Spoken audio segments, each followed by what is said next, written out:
আমি কিন্তু গ্রামের মেয়ে। আমি কিন্তু ছোট থেকে বড় হয়েছি গ্রামেই। কত খেলাধুলা করেছি, কত কি খুব মিস করতেছি।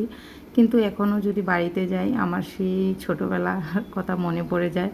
গ্রামের সেই স্মৃতিগুলো আমার মনে পড়ে যায়। আমি একদম স্থির থাকতে পারি নাই। আমি সেই ছোটাছুটি, দৌড়াদৌড়ি, সাইকেল চালানো, গাছে ওঠা সব কিছুই করি। কিন্তু আমি কিন্তু পুষ্করিণীতে নামি না এখন আর, কারণ অনেক বছর হয়ে গেছে আমি পুষ্করিণীতে নামতে পারি না। আমার খুব ভয় লাগে। আগে তো পুষ্করিণীতে কত ডুবাইতাম, যারা গ্রামে থাকে শুধু তারাই বলতে পারবে।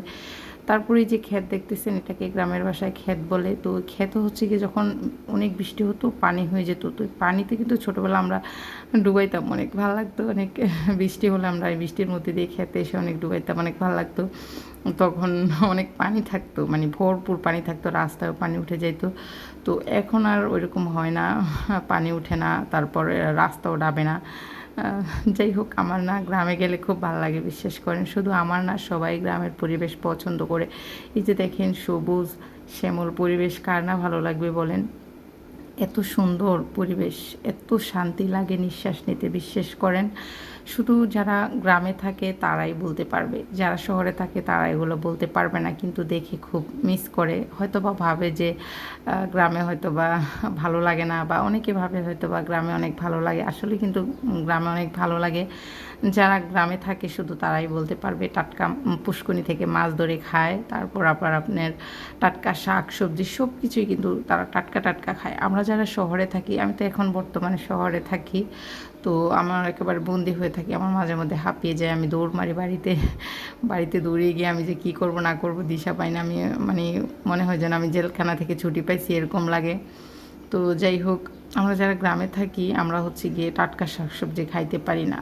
এগুলা যখন গ্রাম থেকে আসে, আস্তে আস্তে কিন্তু 2 দিন 3 দিন অনেক সবজি আছে, দেখা গেছে 4-5 দিন 1 সপ্তাহ পরে আমাদের হাতে আসে। তো গ্রামের মানুষরা কিন্তু যেই কোনো ফলই হোক যখন তখন গাছ থেকে কিন্তু পায়রা খাইতে পারে। আপনার পেঁপে, আম, নারিকেল সব কিছু কী আর বলবো, এগুলো বলে তো শেষ করা যাবে না। সব ধরনের ফলমূল যখন তখন পেরে খাইতে পারে। তো যাই হোক, আমাকে কিন্তু আমার ভাইয়ের ছেলে ভিডিও করে দিতেছে, ও ছোট্ট, তারপরে কিন্তু অনেক সুন্দর ভিডিও করছে। তো আমি বলছিলাম যে আমারটা আমি একটু ভিডিও করি দিই। তো আমাকে ক্যামেরাটা দিছে, বলছে যে আন্টি আপনি নেন। আন্টি ওই যে দাঁড়িয়ে আছে, মাশাআল্লাহ কিন্তু একটু মোটু সোটু, কেউ আবার যেন নজর দিয়েন না। অনেকে আবার হয়তো বা বলতে পারে যে এত মোটা কেন, একটু মোটু, খায় ভালো। গ্রামের মানুষ একটু মোটুই থাকে বেশিরভাগ, কারণ বেশিরভাগও না, অল্পই থাকে। ওনারা হচ্ছে টাটকা সব কিছু খায়। যাই হোক, দেখেন আমি কত সুন্দর করে ভিডিও করতেছি আর দেখাইতেছি। এই যে দেখেন ধান, সবগুলোতে ধান এখনও আসে নাই, দু একটা করে আসতেছে। হয়তো বা কোরবানিতে গেলে ধান দেখতে পাবো। ইনশাল্লাহ যাব, আবার কোরবানিতে যাব।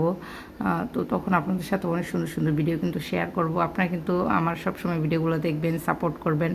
আর ইদানিং আপনারা এত এত সাপোর্ট করতেছেন, আমাকে এত এত ভালোবাসা দিতেছেন, সত্যি আমি কি বলবো, বলার কোনো ভাষা নেই আমার। আর আমি একটা জিনিস বুঝতে পারছি, সবাই হচ্ছে গিয়ে সুন্দর পরিবেশ পছন্দ করে, ঘোরাঘুরি, তারপর গ্রামের পরিবেশ এগুলো পছন্দ করে। আমি আগে যখন ভিডিও বানাতাম তখন কিন্তু আমি কিন্তু সারাদিন বাসাবন্দি থাকি, বাইরে গিয়ে তেমন একটা ভিডিও করতে পারি না। তো বাড়িতে যাওয়ার পর আমার আপু, আমার ছোট বোন, আবার আমার ভাবি, ওরা আমাকে একটু একটু করে ভিডিও করে দিত। আমাদের এলাকায় কেউ এরকম ভিডিও টিডিও করে না, আমি শুধু। তো ওরা হচ্ছে কি, আমি ভিডিও করতে চাইলে ওরা চেয়ে থাকে। তো যাই হোক, ওরা একটু একটু ভিডিও করে দেয়, আর ওইটাই আমি রাখছি। অনেক ভিডিও আছে, সব কিছুই আপনাদের সাথে শেয়ার করব। সেজন্য কিন্তু সবাই আমার পাশে থাকবেন, আমাকে সাপোর্ট করবেন। সবাই ভালো থাকবেন। আল্লাহ হাফেজ।